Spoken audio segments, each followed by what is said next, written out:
E eis que, seguindo Baraque a Císera, Jael lhe saiu ao encontro e disse-lhe: Vem e mostrar-te-ei o homem que buscas. E foi ela, e eis que Císera jazia morto com a estaca na fonte. Juízes 4, 22. Se toda a história dos sofrimentos do mundo, sob diferentes tiranos, pudesse ser escrita, nenhum homem seria capaz de lê-la. Acredito que até mesmo os próprios déspotas, que cometeram as atrocidades a que me refiro, não teriam sangue frio o suficiente para se sentarem e lerem o relato das agonias que suas próprias vítimas sofreram. Fiquei impressionado ao passar por muitas terras com os sofrimentos horríveis que nos tempos antigos foram suportados pelos pobres nas mãos dos reis e senhores ricos, que eram seus opressores. Em quase todas as cidades em que você entra, você verá a tortura, o calabouço escuro, o esmaga-polegar, a máquina infernal ou os instrumentos demasiado horríveis para descrever, que fazem o próprio sangue gelar no próprio pensamento a visão deles. Em verdade, ó terra, você foi marcada, o seu passado foi lavrado com muitos sulcos, de suas veias já jorraram rios de sangue, e os vossos filhos e vossas filhas tiveram de sofrer agonias extremas. Mas, ó meus irmãos, eu falo em seriedade sóbria quando eu declaro que todos os sofrimentos que já foram exercidos sobre o homem nunca foram iguais à tirania que o homem trouxe sobre si mesmo, a tirania do pecado. O pecado trouxe mais pragas sobre a terra do que todos os tiranos da terra juntos. Ele trouxe mais dores e misérias sobre os corpos e as almas dos homens do que as invenções mais astutas dos torturadores de sangue mais frio e diabólico. O pecado é o grande déspota do mundo. É a serpente em cujas dobras sutis os habitantes da terra são esmagados. É uma tal tirania que ninguém, senão aqueles a quem Deus liberta, têm sido capazes de escapar dela. Não, além, é uma tirania, tal tirania que mesmo os que foram libertos o foram dificilmente. E eles, quando salvos, têm que olhar para trás e lembrar da escravidão terrível em que uma vez viveram. Eles têm se lembrado do absinto e do fel, e diante da lembrança, o ferro traspassou as suas almas. Temos diante de nós, nesse capítulo de Juízes, um retrato dos filhos de Israel atacados por um rei muito mau e poderoso, Jabim, o rei de Canaã. Este não é senão um pobre emblema, uma imagem muito indistinta da opressão que o pecado exerce sobre toda a humanidade. A opressão que as nossas próprias iniquidades trazem continuamente sobre nós. Eu quero ilustrar para vocês, se eu puder, 3 atos em uma grande história, 3 imagens diferentes que ilustram um tema.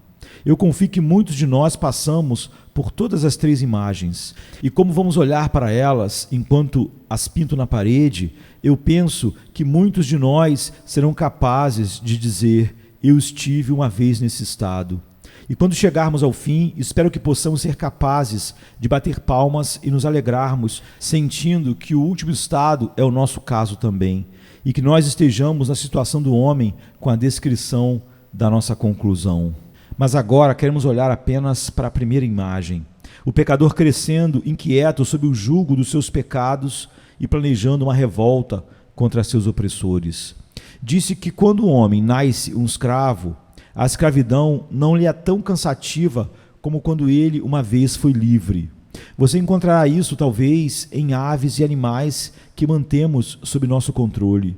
Se eles nunca souberam o que é voar para lá e para cá no ar, de uma árvore para outra, eles ficam felizes na gaiola. Mas se, depois de terem visto uma vez o mundo e flutuado no ar claro, eles são condenados a viver na escravidão, eles ficam muito menos contentes. Este é o caso do homem. Ele nasce um escravo.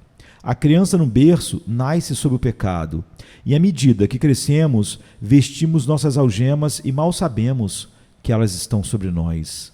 O costume, nós dizemos, é uma segunda natureza, e certamente a natureza do mal que recebemos faz com que os hábitos do pecado pareçam como se eles não fossem tão servis como eles são. Não, alguns homens tornaram-se tão acostumados com suas obrigações que eles vivem sem qualquer verdadeira ideia de liberdade e ainda se acham livres. Eles levam os nomes de liberdade e se chamam de libertinos, livres pensadores e livres fazedores, quando eles mesmos são os piores escravos e poderiam ouvir suas cadeias chocalharem apenas se eles tivessem ouvidos para ouvir. Até que o Espírito de Deus vem para o coração, tão estranho é o costume natural. Nós vivemos satisfeitos em nossas cadeias, andamos para cima e para baixo no nosso calabouço e achamos que estamos libertos. Somos dirigidos pelos feitores e imaginamos que somos livres.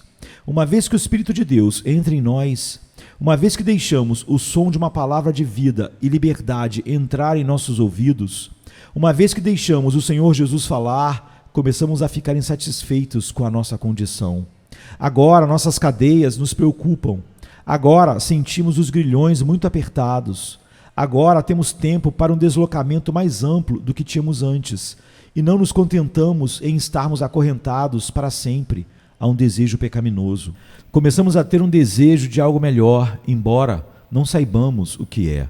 Agora o homem começa a encontrar falhas naquilo que ao mesmo tempo ele pensava ser tão excelente. Ele pensa que o copo, que parecia ser todo mel, agora possui traços de amargura em si. A cana, outrora tão doce e palatável, perdeu sua delícia e ele diz dentro de si mesmo: gostaria de ter um pouco de comida mais nobre do que essas alfarrobas suínas. Este não é o alimento certo para mim. Ele não sabe que Deus começou a acender uma nova vida e uma natureza divina nele. Mas ele sabe disso, que ele não pode se contentar em ser o que era antes. Ele inquieta-se e agita-se como um leão aprisionado que deseja vaguear na floresta. Ele não pode suportar tal situação. E eu digo que é agora que o homem começa a agir.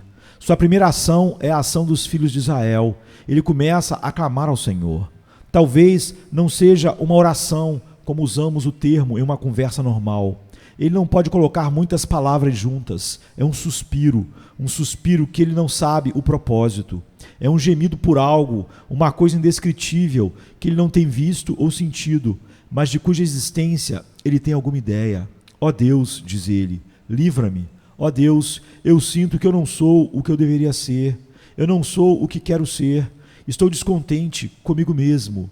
E se a oração não toma a forma real de Deus, tem misericórdia de mim, o pecador, ela significa isso, pois ele parece dizer: Senhor, eu não sei o que é, eu não sei se é misericórdia ou graça, ou que nome isso pode ter, mas eu preciso de algo, eu sou um escravo, eu sinto tudo isso, ó, que eu pudesse ser livre, ó, que eu pudesse ser liberto.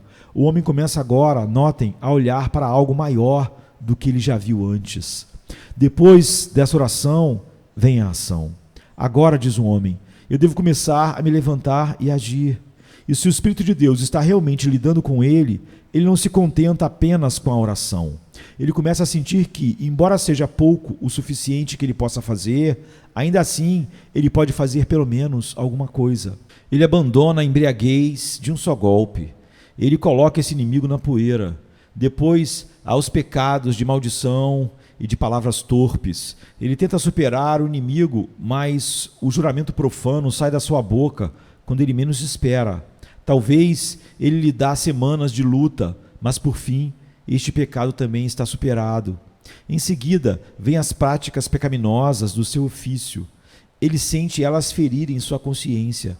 Aqui está outra cadeia para ser lançada fora, outro rebite a ser arrancado. Ele labuta, ele se esforça, ainda clamando cada vez mais a Deus, e finalmente ele é liberto e seu inimigo é abatido. Ele é como Baraque, o Senhor o está ajudando e os seus inimigos fogem diante dele. Ó irmãos, falo por experiência própria, que luta o meu jovem coração travou contra o pecado. Quando Deus, o Espírito Santo, inicialmente me vivificou, eu mal conhecia essa resistente armadura na qual minha alma poderia se aventurar. Eu pouco sabia do sangue precioso que tirou os meus pecados e os afogou no mar para sempre. Mas eu sabia disso, que eu não poderia ser o que eu era, que eu não podia descansar feliz a menos que eu me tornasse algo melhor, algo mais puro do que eu sentia ser.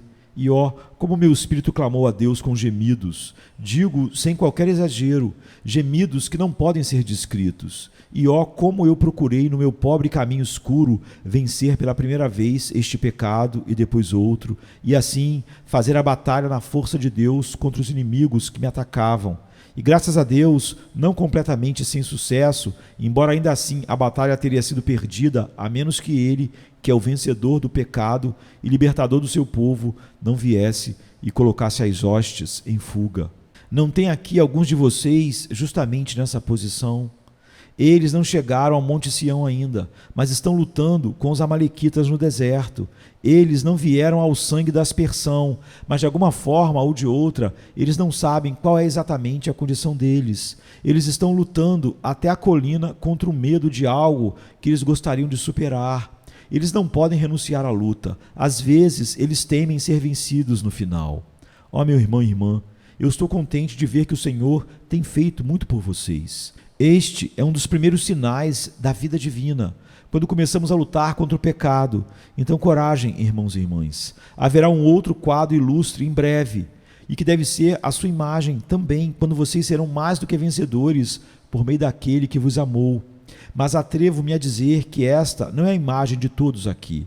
Há alguns de vocês que dizem que não são escravos e, portanto, vocês não desejam ser libertos. Mas eu lhes digo, senhores, se algum potentado terrenal pudesse ordená-los a fazer o que o maligno ordena que vocês façam, vocês pensariam de si mesmo que eram os seres mais oprimidos no mundo.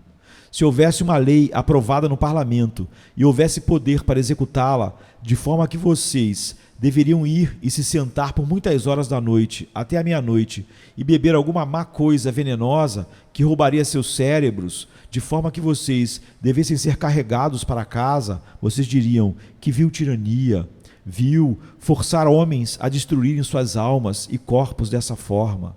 E ainda assim, vocês o fazem deliberadamente por si mesmos. E se no único dia abençoado de descanso, o único em 7 que temos para descansar, houvesse algum decreto para que vocês abrissem suas lojas neste dia e prosseguir seu comércio, vocês diriam: esta é uma terra miserável, pois esses tiranos a governam.